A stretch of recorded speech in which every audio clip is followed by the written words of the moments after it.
Hello, everyone. I'm your host, DeAndrea Bolden, and today I have a very special guest with me. I have Dr. Matthew S. Stanford, but I'm not going to get into his bio. I'm going to give him a moment to introduce himself to our listeners. Hi, I'm Dr. Matthew Stanford. I'm the CEO of the Hope and Healing Center and Institute in Houston, Texas, and I'm also adjunct professor of psychiatry at Baylor College of Medicine. Awesome, awesome, awesome. And so for those that don't know, he's being very shy. Dr. Matthew Stanford is very well known when it comes to the faith and mental health community. So I am just ecstatic to be able to interview him today, talking about his latest book. And so I do have it right here. Hopefully I'm so terrible with holding stuff up to the camera, but the book is titled Madness and Grace. And it's called A Practical Guide for Pastoral Care in Serious Mental Illness. And I began reading this book once I received it, I believe, maybe a week and a half, 2 weeks ago. Can't remember the exact date, but I would tell you that this book is very well written. It is a resource and a tool that I believe a lot of believers could benefit from having. So, Dr. Stanford, let's take a moment. Let's step back and talk about what caused you to write this book. Yeah, I've been very interested in the intersection of mental health and faith for quite some time. And one of the things that really led me to that was the fact that in the United States today, a majority of people with mental health problems never receive any treatment. But what we do know is that anyone in the general population that is struggling with these problems is more likely to engage a clergy first. And so we know they go to clergy first, seeking assistance. They may not know they have a mental health problem, they just know they're struggling. But yet we find that less than 10% of clergy ever make a referral. And less than a quarter of faith communities in the US have any kind of ministry or outreach for people that have mental health related problems. And so, I've been very interested in that for a while, and I've written some books around that. We're mostly educational, but I was getting a lot of requests to write something that was very practical, kind of a step-by-step. What do you do when someone walks into your office? What do you do if you're a layman that works in a ministry and you think someone is struggling with a mental health problem? How do you determine that? And so that's what I did with Madness and Grace. I tried to be extremely practical, very much step-by-step. This is the question you ask. This is the answer you look for. And it's been well received so far. Awesome, awesome. That was I like how you included the statistics in there, because I think it adds value to it when we can really look at it and say, hey, only 10% of clergy refer people for professional mental health services, and knowing that the majority of people in the church that need help are going to their clergy. So I think this is very important. And so who would you say is the intended reader for your book? Is it just pastors, or is it just, kind of anybody who would benefit from this? I would say, at the first level, it would be anyone that's involved in any kind of ministry in which they might be delivering some kind of pastoral counseling or pastoral care. So that doesn't necessarily mean a professional vocational pastor. I mean, certainly those are thought of, but any layman that would be involved in leading a Bible study or ministry where you're going to provide pastoral care or counsel to those that you're serving. And then also, beyond that, I've had a lot of people, for instance, teachers, individuals that are kind of what you think of as gatekeepers, in the sense that they engage people first when they might have mental health problems. And then certainly the family members of individuals who have mental health problems. I think there's a lot of resources there that can help them better kind of care for their loved ones. That's good. That's good. And so, yeah, so I have, like I said, began reading it. And one of the chapters that for me really stuck out was chapter 3, where you talk about child and adolescent mental health. And I think this is very important, because one thing I learned in undergrad and grad school is that mental health issues do not typically present themselves the same way in children as they do in adults. So what are some things that you can speak to concerning child and adolescent mental health? Yeah, that's a good point. I mean, we have to remember, and I think I actually say in this book, that children are not just little adults. We have to remember that. And so, when we're looking for, mental health problems, they may manifest in a very different way in a child. And children don't have the same kind of cognitive and verbal abilities that adults have. So they can't really express to you how they're feeling or what they're thinking. So, one of the things we have to begin with is understanding that 50% of chronic mental health conditions are in place by the time someone is 14 years old.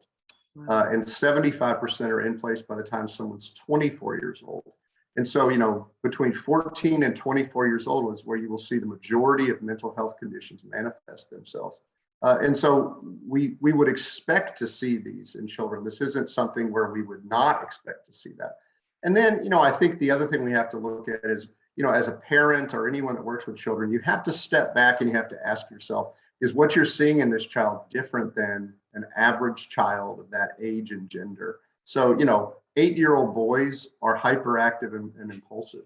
That's just Yeah. normal. Okay. And so a child that, is restless and can't sit still, an 8-year-old boy in a class, is he more restless and unable to sit still than a normal 8-year-old boy? So, we have to ask ourselves that first. And then secondly, we have to ask, are the behaviors or the thought patterns or mood issues that this child is displaying, if they are different than that average child, are they impairing them in some way? Are they affecting their ability to have relationships? Are they affecting their ability to academically perform? Things like that. Because that's an important kind of measure on whether this is more of a disorder than just a short-term struggle. And then I think we have to ask ourselves kind of the chronicity of that. How long has this been going on? Is this a change from before? Has this child been like this, or is this child something changed? And I think if we have answers to those and we, and that concerns us, then I think we move forward. I think one of the things we have to do is we really have to overcome this idea that, we don't want to send a child to a mental health care provider unless we're just absolutely positive. And I think about it in the context of this. If your child wakes up and they have a sore throat, it's very common now for you to say, okay, well, I'm going to run you down to the urgent care and get a strep test just to make sure you don't have strep throat. Okay. Because we know if you have strep throat, we can give you certain antibiotics and they'll knock it out pretty quick. But if you don't, if you just got some virus or something, then we'll have to deal with it. It's the same thing with the mental health care provider. If you see a child struggling and you're concerned, there's nothing wrong with going to a mental health care provider and allowing them to make an assessment and make a determination on whether something's going on. So I think we have to overcome that stigma as well. But like any medical condition, mental health conditions, when recognized early and treated early, are much easier to deal with. Wow. I think one thing that when you were talking, one thing that really stuck out is a lot of parents have a fear of labels. They don't want their children to be labeled, because if they're labeled, then something's wrong with them. And if something's wrong with them, is it my fault that I feel as a parent? I think it's kind of a lot of parents take it personally sometimes when it comes to getting to the point where it's like, hey, I think I need to get my child some help. I think there may be some abnormal behaviors and patterns that, need to be addressed and get an assessment. So thank you for taking the time to really speak to that, because I believe that we're going to see a greater highlight on child and adolescent mental health. So I think that's very important. And I'm glad you put that in there, because a lot of books that deal with mental health just deal with adults. And like you said, people will try to apply that information to the little adults or children. So thank you for putting that in there. But I wanted to, one thing that really stuck out to me when I was reading the book, and I don't know why I chuckled, but it was the page where you were talking about like if a pastor is dealing with someone with SMI in their office, you were like, make sure you have an exit, make sure there's no letter opener on the desk. And that letter opener part just kind of made me chuckle. But what are some things, based on the book, or even based on your experience as a professional, that you would give to clergy when dealing with people that have serious, mental health issues? And I think, one thing about it, when we see serious mental illness, I think people need to realize, I think I'll have you define that. Now I could, but I think it would come better from Dr. Stanford. Can you define serious mental illness? And then can you give clergy and even lay people a few tips when they're dealing with people like that? Because we've had some show up at our church, and, thank God, one of the pastors is a state licensed therapist, and, there's other people in there that, have educational backgrounds and certifications and different things like that. But if you can explain what serious mental illness is, because I forgot, I never like to make the assumption that people know. I know based on, what I went to school for and what I do. but everybody may not know what is meant or what the definition is for serious mental illness. So if you can just take a moment to define that, and then just give some tips for people in the church that may come into contact with people that fit that category. Yeah, it's a little bit of a misnomer, the state, serious mental illness. And I use the term all the time because it is a term we use, but serious, because there really is no unserious mental illness. It's right. Not the way you really think about it. So it's not like we have two categories. So it's just a defining a statement to say that the disorder is one that impairs a person's ability to function. And so something like OCD or post-traumatic stress disorder or schizophrenia, those would all be considered serious mental illnesses. And in fact, most mental illnesses that anyone would know of would be considered serious mental illnesses because they impair a person's ability to function normally. And so, I mean, you wouldn't necessarily consider, say, something like a phobia, because you can still go to work and you can be afraid of spiders, but not, you can still go to work. So, I mean, that's kind of the thing there. But, we are talking about, to your second part there, we are talking about people in distress and people that are struggling with really a brain problem. And so, we know they're going to show up at churches first. That's just a fact. I think, one of the things we have to understand is that people with mental illness are no more likely to be violent than someone who doesn't have mental illness. In fact, what the research shows is they're more likely to be the victims of violence than the perpetrators of violence. We have this narrative that runs in our news programs that virtually every person that commits a violent offense is somehow related to mental illness. But the reality is that most of the time, there's nothing in that person's background that says that. They just, a neighbor said, oh, he was kind of an odd guy. And then, a reporter runs with that and says, there may be a history of mental illness. But, in that book, I actually go through and I look at church shootings, because that's a great concern that people in faith communities have. And there's virtually no evidence that there's a subset of them that were the result of domestic violence. That's not mental illness. I mean, there's a subset of them that the result of racism. I mean, that's not a mental illness. And then there's a subset where we don't even know. So when you're dealing with people, I think the first thing to do is to kind of make sure you understand that this isn't a person to be afraid of. This is a person to show compassion to, because they're in distress and they've come to the church for assistance. Now, in that chapter where I go through and I talk about kind of how to make yourself safe, that typically is in environments where you're kind of alone with the person and, and it's in a confined environment. But you would do that with anyone, and so you want to make sure you know where your exit is. You want to not have, if the person's agitated, you don't want to have weapons, things that can be used as weapons out. But I think in a church setting, I think one of the things that people ask me the most is, what if somebody comes in and disrupts our service? That's a very common thing. And so how are you going to handle that? And, what I recommend is that number one, you recognize that the most important person in God's economy at that moment is that person, because he put them in front of you. And so, that's not a person to be drug out of your sanctuary by some off-duty police officer because he's being loud or she's being loud. I think what it is, it's a time for you to engage them and have a conversation, and really to teach the rest of the congregation that when people show up here and they're struggling, we're going to show them grace and love. I often say, what does it say to your congregation if they see somebody handcuffed and being drugged out of your sanctuary because they were being loud? I mean, again, I'm not saying it's not disruptive. I'm just saying that, we know they're likely to come there. And back to the idea of serious mental illness, I mean, research has demonstrated that the level of pathology that you find in people who seek out assistance from clergy first is the same level that you find for people who seek out assistance from psychiatrists. So these aren't people that just have kind of mild mood issues. They might have a psychotic disorder. They might, who knows what might be going on. And I think we need to be prepared to care for them and think about, how we might serve them. And that's what a congregation needs to do ahead of time.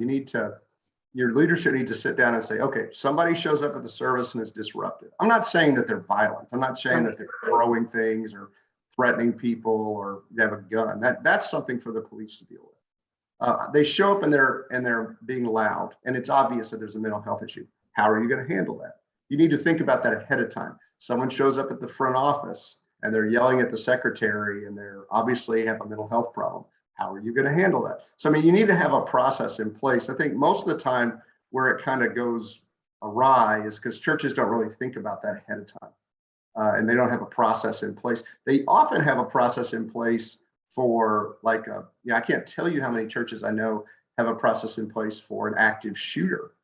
And what happens is someone shows up and they're agitated, they may be delusional or psychotic, and they're disruptive, and instantaneously this kind of punitive defensive approach is taken when really there's been no threat. And I think as a believer, we have to kind of step back and say, if God is sending these people to us, because there's nothing else like mental illness where people are more likely to go to a clergy first, even if they're not a believer. That's what the data shows. Even non-believers are more likely to go to a clergy first.